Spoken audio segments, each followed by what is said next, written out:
Hello and welcome to another edition on Sports Chambers. Day number one of the Issa Grace Kennedy Boys and Girls Athletics Championships. Out the way, I guess you could say, champs, fast out the blocks. We're going to be talking about 5 major talking points from the opening day and the implications that they have, some of them at least, on the title races, both on the boys' side and on the girls' side. So let's get right to it because we're trying to make this as quick as possible before we get into day number 2. So the first major occurrence came in the 1500 meters class 3 girls, which was the first track event on day 1. Anika Lowe of Edwin Allen failing to qualify for the final. Now, Anika Lowe was in the final last year. She finished 6th. She also won the 800 class 3 girls last year. Now, if you look in the champs book, she was predicted to be 3rd. The champs book also had O'Shea Cummings of Hydel as the winner. O'Shea Cummings is ineligible for champs 2026 and therefore really predicted Anika Lowe to be 2nd in the class 3 girls 1500 meters. I had her at 4th. So what that means, by not getting to the 1500 final, Edwin Allen losing somewhere between 5 and 7 points. I guess you would say, because it was the only major disappointment for Edwin Allen on the opening day, and because most individuals have predicted them for well over 300 points, in my case 363 points, and pretty much everyone has predicted them to win by over 100 points, if you lose just 5 on the opening day, it doesn't seem that significant. But yes, Edwin Allen will have to cut down on the errors, and we spoke about this. They are notorious for this type of delivery, where they don't always start quickly, where they do have mishaps along the way, and they will need to control that because you just never know. They were able to control it for the remainder of day 1 though,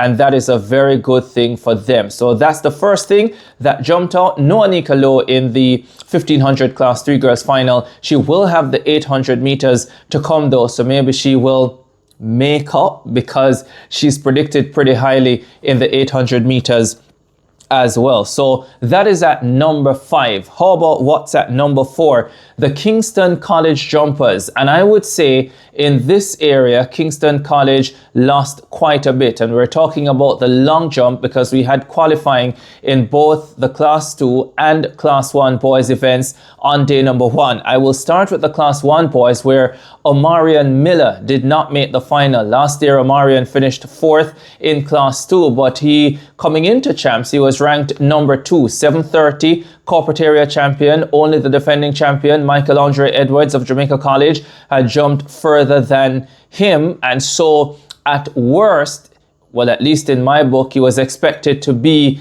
in the top 4. I predicted him for 2nd. The champs book predicted him for 4th. So you're looking at a large chunk of points there, 6 to 7 for Omarion Miller not getting into the class 1 boys long jump final. He had a fall and then he had 3.70 meters. Not sure what happened. The word I got from the Kingston College camp is that there is no known injury. So we'll see how that will unfold over the next few days, but massive disappointment there for Kingston College. And if that wasn't enough, another disappointment coming in the class 2 boys long jump, where Alexander Pusey did not make the final 12. So yes, not in the final, which is set for Wednesday, by the way. Now, I predicted Alexander Pusey to win the long jump for class 2 boys. If you look in the champs book, they have him for 2nd.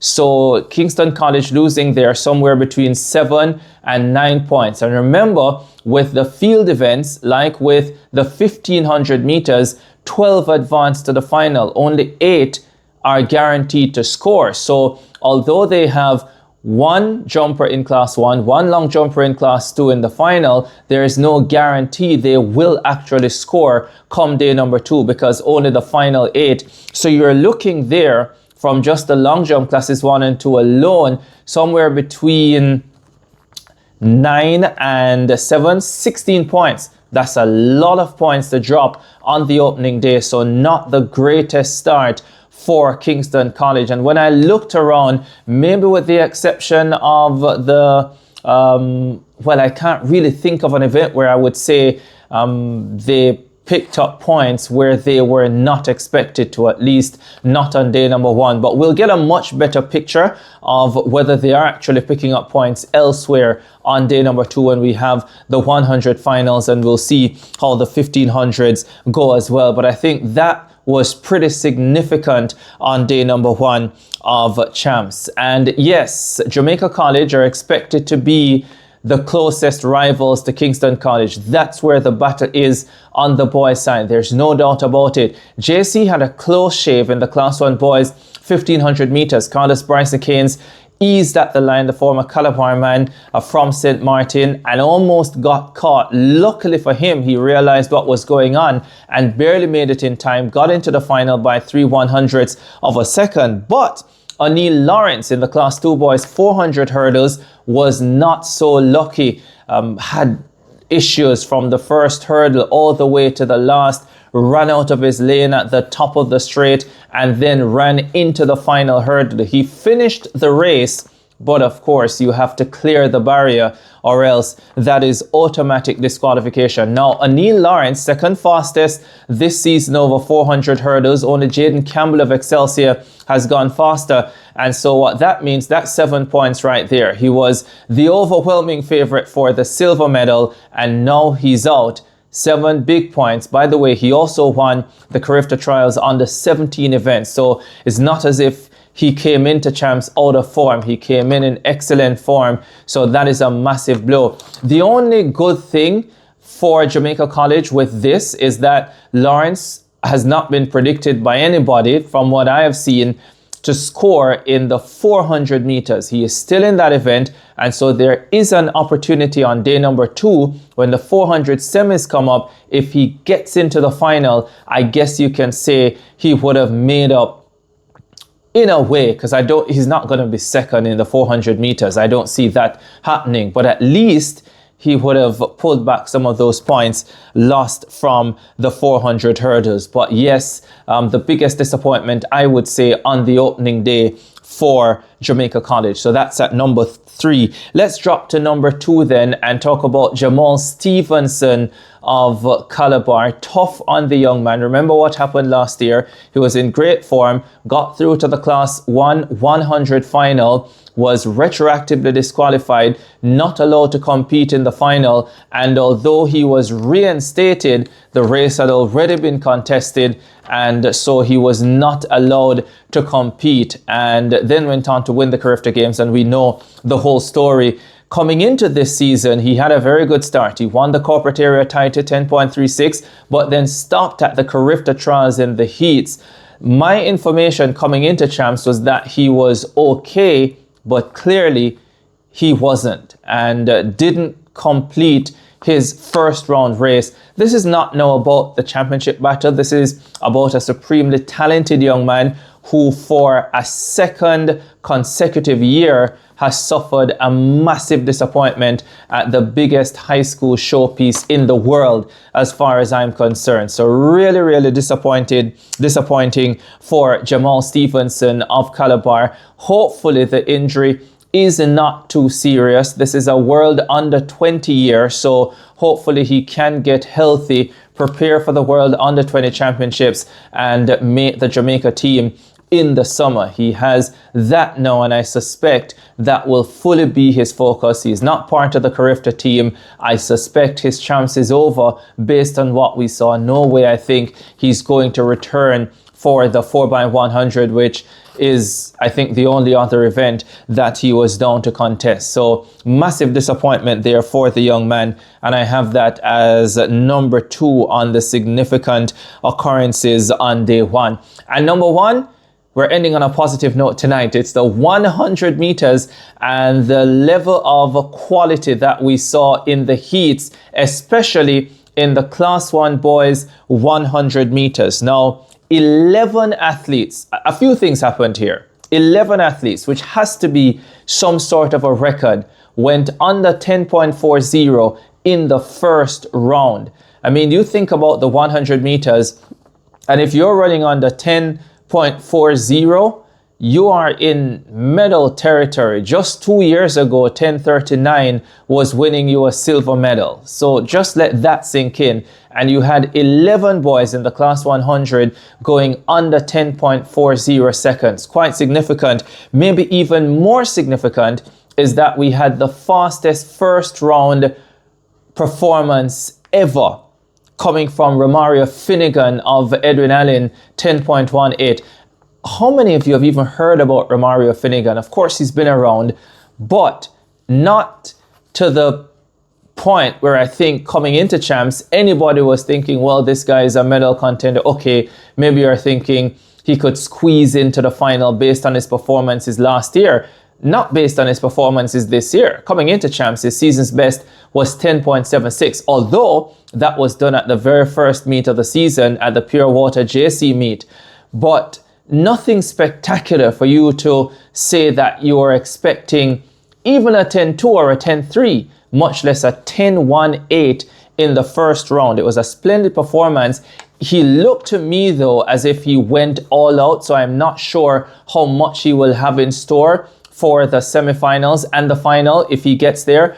But 10.18 is 10.18, and if he gets anywhere close to that on semi-final day, then he should be in the final and in a good place to battle for a medal in the final, which will be on Wednesday evening. So that was quite significant that you had 11 boys going under 10.40 seconds, and the fastest of them were not even the ones that we had as medal favorites coming in. So you had Finnegan of Edwin Allen at 10.18, Johan Ramalda Smythe, who I think for many has an outside shot at a medal based on how he's gone this season.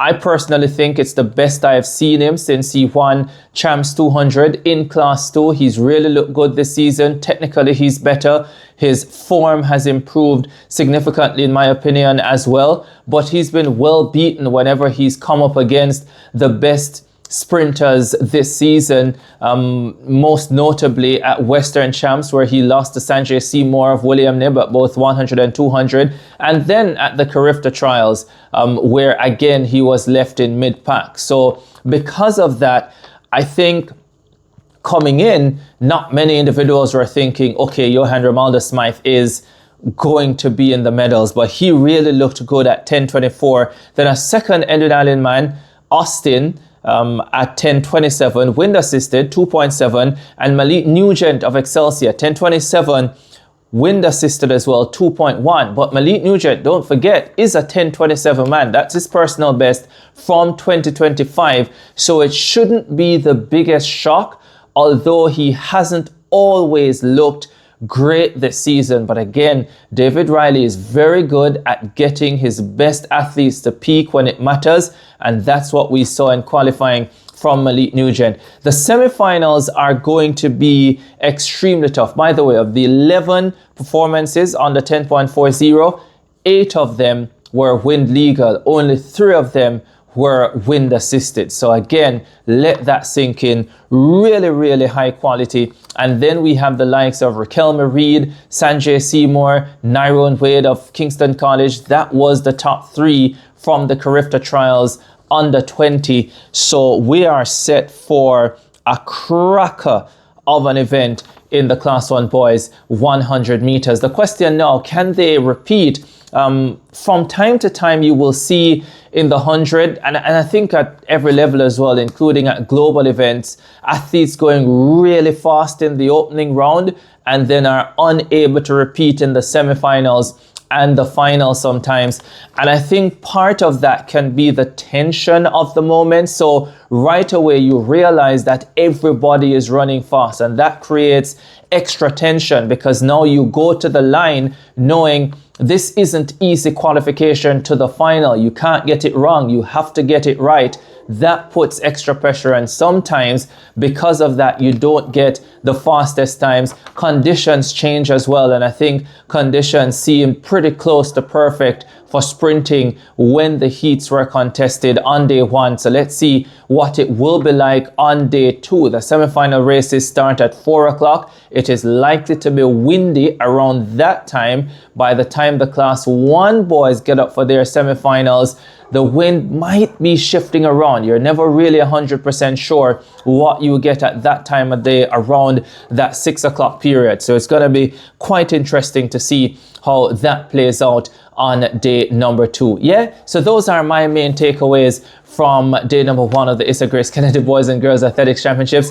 Get in the comments, let me know what you think. And remember, spread the word, like, share, subscribe. But again, most of all, really want you guys to comment. I'll be in the comments as well to interact with you and answer your questions, which have been quite a lot, to be honest. So I'll try and answer as many of them as I can. As usual, this episode brought to you by Fast Recovery Treatment Center. They say repairing body and mind. And I tell you what, hopefully we don't have any shattered minds at the end of Champs 2026. Which way would it go? Well, I've already told you that I'm favoring Jamaica College and Edwin Allen.